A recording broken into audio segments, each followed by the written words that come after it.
Morning.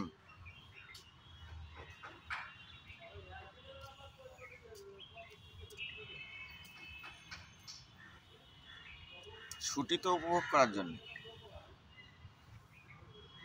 কার ছুটি হয়?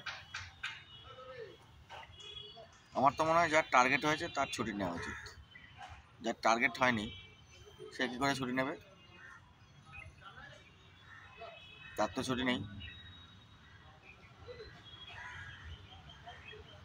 হ্যাঁ, ওই অন্ধকারে ছুটি হয়, দিনের শেষেও ছুটি, কিন্তু যতটা কাজের সময়, যতটা যুদ্ধের সময়, ততটা তো যুদ্ধ করতেই হবে।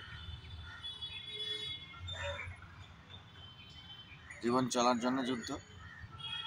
আর যে মানুষগুলো নেগেটিভ তাদের আবার ছুটি কিসের? যতক্ষণ না জিরো হচ্ছে, ততক্ষণ না পজিটিভ হচ্ছে, পজিটিভ হও না হও, যতক্ষণ না জিরো হচ্ছে, নেগেটিভ থেকে জিরো, ততক্ষণ তো ছুটি নেওয়া উচিত না আমার মনে হয়। যে যে কারণের জন্য জিরো, যে যে কারণের জন্য নেগেটিভ, সেই কারণগুলোকে বাদ দিতে হবে। কিংবা নেগেটিভগুলো থাকবেই, নেগেটিভ পজিটিভ জিরো মিলিয়েই জীবন, তাহলে পজিটিভটা বাড়াতে হবে, নেগেটিভটাকে কম করতে হবে। জিরো কিছু থাকলেও চলবে, তাহলে জিরো, নেগেটিভ, পজিটিভ, এই তিনটেকে ব্যালেন্স করতে হবে সারাদিনে। হলো না, হয়নি, তাহলে ছুটি কোথায়?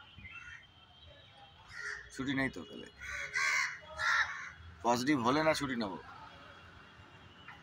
যতটুকু দরকার ততটুকু করা গেলে তাহলে তো ছুটি হবে। এবার নেগেটিভ, সেই পজিশনে যদি ছুটি নিয়ে নিই, তো ওই নেগেটিভটা ব্যালেন্স করব কখন? ছুটি নেওয়ার জন্য যে সময়টা নষ্ট করব কিংবা আরও কিছু করে ফেলবো, সেটা ব্যালেন্স করব কখন?